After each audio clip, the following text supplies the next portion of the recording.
Hello, আসসালামু আলাইকুম। সবাই কেমন আছেন? আশা করি ভালো আছেন। Trusted game shop BD page থেকে আমি এডমিন নাজমুল। তো বরাবরের মতো নিয়ে আসলাম নতুন একটা আইডি কালেকশন। আইডিতে রয়েছে 4টি বোগান ম্যাক্স, AK, MP40, UMP আর হচ্ছে M10।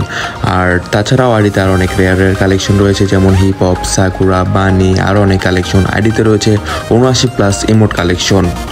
আইডির দাম রাখা হয়েছে 1500 টাকা। এখন আপনারা বলতে পারেন যে ভাই, এত ভালো আইডি এত কম দামে কিভাবে দিচ্ছেন? ভাই, আমরা মূলত ফেসবুক যে লকআপ আইডিগুলো থাকে সেগুলো আমরা কিনে দেন, পরবর্তীতে আনলক করে সেল করি। এখন ভাই আপনারা বলতে পারেন যে ভাই, যেহেতু লকআপ আইডি পরবর্তীতে যদি কোনো ঝামেলা হয়, আমরা প্রত্যেকটা আইডির সাথে আপনাদেরকে 2 বছরের সার্ভিস ওয়ারেন্টি প্রোভাইড করব। এই 2 বছরের ভিতরে যদি আইডিতে কোনো ধরনের কোনো সমস্যা দেখা দেয়, তাহলে সেটা টোটালি রিস্ক আমাদের।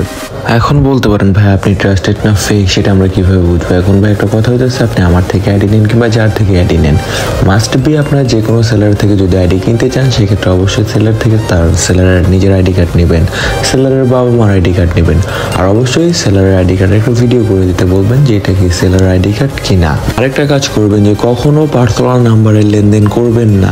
আপনি অবশ্যই বিকাশ মার্চেন্ট পে অথবা হইতেছে আপনার এজেন্ট নাম্বারে লেনদেন করবেন। কোনো পার্সোনাল নাম্বারে আপনারা লেনদেনে জড়াবেন না। বলতে পারেন যে ভাইয়া, পেমেন্ট নাম্বারটা কি? ভাই, পেমেন্ট নাম্বারটা আসলে তৈরি করা হয়েছে অনলাইন যাবতীয় যত লেনদেন আছে সেগুলো করার জন্য। আর একটা পেমেন্ট নাম্বার নিতে যে ভাই কী কী করতে হয়, সেটা আপনাদের ফোনে ইউটিউবে অথবা গুগলে সার্চ করেন, তাহলে বুঝতে পারবেন। 7 থেকে 8 লাখ টাকার ব্যাংক ডকুমেন্টস প্লাস আদার্স, আমি কি কাজ করি, কি লেনদেন, কি বিষয়, আমার ব্যবসা, সব ডকুমেন্টস আমাকে আগে বিকাশ কর্তৃপক্ষের অফিসে জমা দিতে হয়েছে। দেন সেখান থেকে আমাকে সিমটা দিছে, তাও 3 মাস পর। আর একটা পার্সোনাল সিম, মনে করেন আপনি চাইলেন আপনার আইডি কার্ড আছে, আপনি ঘরে বসে খুলে ফেলতে পারলেন। সো পেমেন্ট সিম আর পার্সোনাল সিমের ভিতরে রাত দিন তফাৎ। আর আরেকটা কথা হইতেছে ভাই, বলতে পারেন যে ভাই, আমার কষ্টের টাকা।